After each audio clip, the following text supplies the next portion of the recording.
Hi, today I want to talk to you about flexibility and how important it is to add stretching to your fitness program. If you don't already do so, you should. I'm posting this short video on different stretches that I like to cycle through because it's very important to add stretching to your program. Just imagine a rubber band that's very tight and is limited in its range of motion, and you're trying to pull it apart and snap it.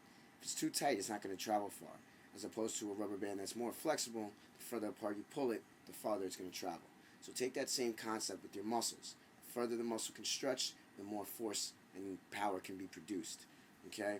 When you're playing sports, especially if you're an athlete, you play golf, football, wrestling, whatever, tennis, even if you're just a weekend warrior or you don't play any activities around the house, you're doing home improvements, it's very important to stretch. The older we get, the less mobile we get. So it's important to take care of that. So please follow this routine. I hope you guys enjoy it. If you want to give me some feedback, that would be great. And I'll post more videos later down the road. This is just basic stretching, and then later down the road you can actually make it a little bit more complex. I like to start to do more yoga poses and incorporate flow yoga into my program, which makes it more fun. And at the end, it's really stress relieving. I find it. So again, I recommend it. Please watch the video and enjoy. Thanks. Okay, the first stretch I start with is the elevated leg stretch. If you can't get your leg as high, get something lower to bring your leg up on. Then you'll reach with the same hand, and the opposite hand will come up and over. This is going to involve the rear shoulders, the lat muscles, the obliques, and the lower back.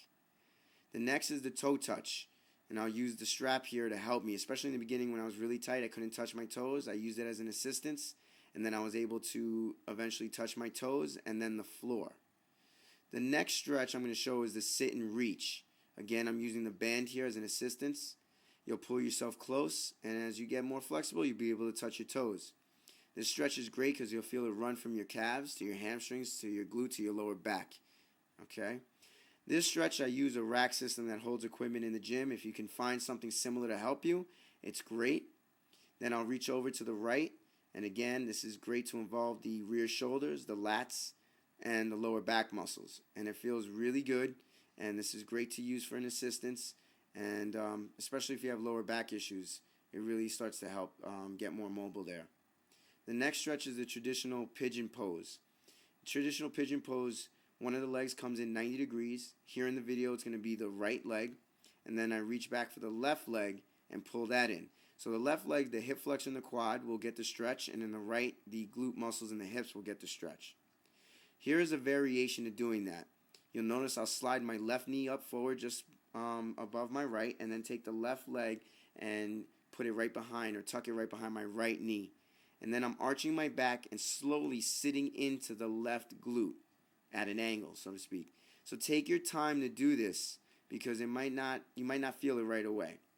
And then you'll do the opposite side. The reason for this variation are for those people who have hip and knee problems. Maybe it doesn't feel comfortable to do the pigeon pose, so you can do this one. And trust me, you'll really feel it. Studies show that this is safer for the joint capsule in your hip, and it's better for your knee. Although I love both stretches, so I do both of them. I recommend you cycle through these stretches. I usually do them in groups of 3 for 30-second holds for 3 sets. So use that technique.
And remember to always breathe through your stretching.